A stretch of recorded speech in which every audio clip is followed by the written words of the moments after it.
অসহায় নারীকে সমাজের প্রত্যেকটা মানুষের কর্তব্য আশ্রয় দেওয়া, তাকে সহযোগিতা করা, তাকে সান্ত্বনা দেওয়া, তার পাশে দাঁড়ানো কত বড় পৈশাচিক কাজ হতে পারে, কত বড় নির্মমতা হতে পারে, কত বড় পশুত্ব হতে পারে যে সেই নারীকে অপয়া বলে তাকে কষ্ট দেওয়া। কেন? কারণ তার স্বামীকে বাগে নিয়ে গেছে। এটা কোনো মুসলমানের বিশ্বাস নয়। আমাদের এলাকা সুন্দরবনের তীরবর্তী এলাকা। এখানে প্রায় সময় বাঘ এসে মানুষকে ধরে নিয়ে যায়। কোনো ব্যক্তিকে বাঘে ধরে নিয়ে গেলে তার স্ত্রীকে বাঘ বিধবা বলা হয়। সমাজে তাকে অপয়া মনে করা হয়, ভিন্ন চোখে দেখা হয়। এ বিষয়ে কিছু বলবেন ভাইরা আমার? এটা নতুন একটি টার্ম, নতুন একটা নামের সাথে আমরা পরিচয় হলাম। আমার জীবনে এটা আমি আগে শুনি নাই যে বাঘ বিধবা বলতেও কিছু আছে। আপনাদের এলাকায় আছে আসলে এটা কিছু আছে? এটা তো আগে কখনো শুনি না আমি। যাই হোক, নতুন করে জানলাম, জানার কোনো শেষ নাই। যেহেতু মাহফিল স্থলের খুব কাছেই সুন্দরবন, খালের অপর প্রান্তেই সুন্দরবন, অতএব বাঘ আপনাদের এলাকায় অনেক সময় ঢুকে পড়ে, হামলা করে গরু ছাগলের উপরে, মানুষের উপরে। কোনো মানুষকে যদি বাঘ হাবা দিয়ে ধরে নিয়ে যায় বা মেরে ফেলে, তার স্ত্রীকে বাঘ বিধবা বলুক আর অন্য যে কোনো নাম বলুক, যদি তার স্ত্রীকে অপয়া মনে করা হয়, যদি মনে করা হয় কুফা, সে মানুষ ভালো না, সেজন্য তার স্বামীকে বাঘে খেয়ে ফেলছে, এরকম যদি কেউ মনে করে, তাহলে সে কবিরা গুনাহে লিপ্ত। এবং এটা ভয়ঙ্কর একটা অপরাধ। আমরা এতক্ষণ মানুষের অধিকারের কথা বলছিলাম। একজন নিরপরাধ মানুষকে যদি আপনি অপরাধী বলেন, তাহলে কি তার অধিকার নষ্ট হয় না? হয় না? কোন মানুষকে যদি আপনি খারাপ বলেন অথচ সে খারাপ না, তাহলে আপনি তার অধিকার নষ্ট করলেন।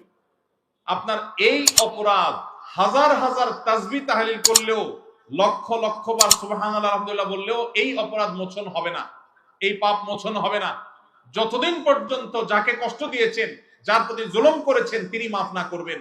ভাইরা আমার, একজন নারী, একজন মহিলা তার স্বামীকে যদি বাগে থাবা দিয়ে নিয়ে যায় বা মেরে ফেলে, তার জীবনের সবচাইতে বেদনাদায়ক অধ্যায় এটা। আমাদের সমাজে মেয়েরা স্বামীর উপর নির্ভরশীল। এই গ্রামাঞ্চলে অভাবী পরিবারের মানুষ হিসাবে স্বামীটা মারা গেলে অসহায় হয়ে যায়।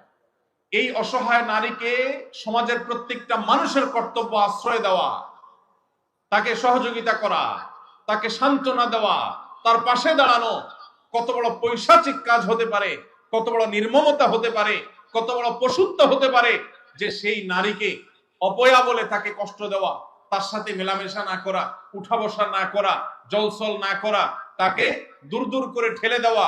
কেন? কারণ সে খারাপ বলে, সে অপয়া বলে, সে কুফা বলে, তার ভিতরে বেবরকতি আছে বলে তার স্বামীকে বাগে নিয়ে গেছে। এটা কোনো মুসলমানের বিশ্বাস নয়, এটা কোনো মুসলমান বিশ্বাস করতে পারে না। বিপদ আপদ আসে কার তরফ থেকে?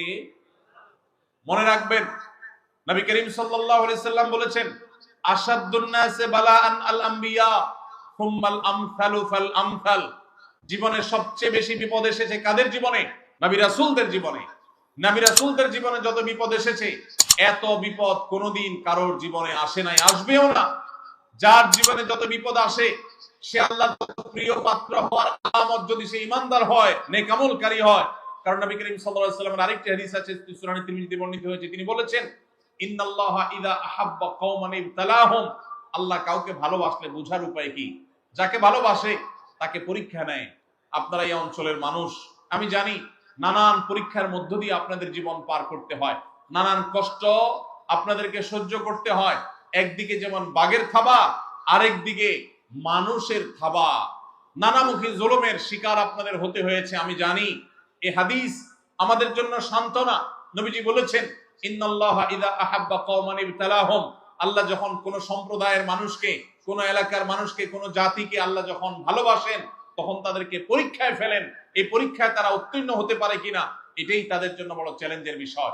অতএব যেই নারী স্বামী হারা হয়েছেন, যার স্বামীকে বাঘে খেয়ে ফেলেছে, মেরে ফেলেছে, নিয়ে গেছে, এই নারী যদি ঈমানদার নেক আমলকারী হয়, তাহলে পরীক্ষায় তিনি অবতীর্ণ হলেন। এই পরীক্ষা অবতীর্ণ হওয়ার মধ্য দিয়ে তিনি আল্লাহর প্রিয় পাত্র হওয়ার সম্ভাবনাকে জিয়ে রাখলেন। সব ক্ষেত্রে এটা জরুরি না যে বিপদ আসলে তিনি আল্লাহর প্রিয় পাত্র হবেন। অনেক খারাপ মানুষের জীবনে বিপদ আসে, কিন্তু বিপদ আসছে দেখে তাকে খারাপ মনে করা, এটা কুসংস্কার। এটা ঈমানের সাথে সাংঘর্ষিক বিষয়, এরকম মনে করলে, এরকম বিশ্বাস রাখলে আপনার আমলনামাতে কবিরা গুনাহ লেখা হবে, ভয়ঙ্কর অপরাধ হবে। আপনি কোনো মানুষকে কিভাবে কষ্ট দিতে পারেন না।